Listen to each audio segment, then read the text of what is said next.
Welcome viewer, I am Murugan S.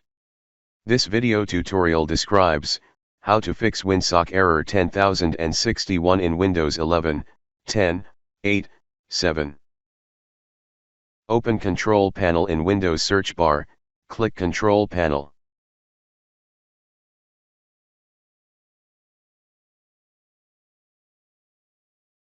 Open Windows Defender Firewall. Click Advanced Settings. Right-click Inbound Rule, click New Rule. Select Port, click Next.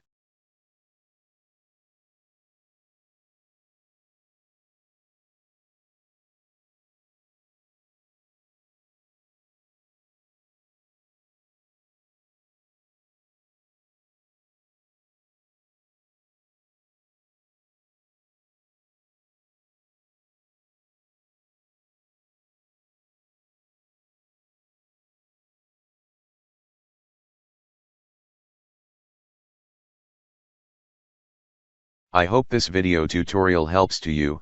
Please like, share and don't forget to subscribe my channel. Thank you very much. See you next video.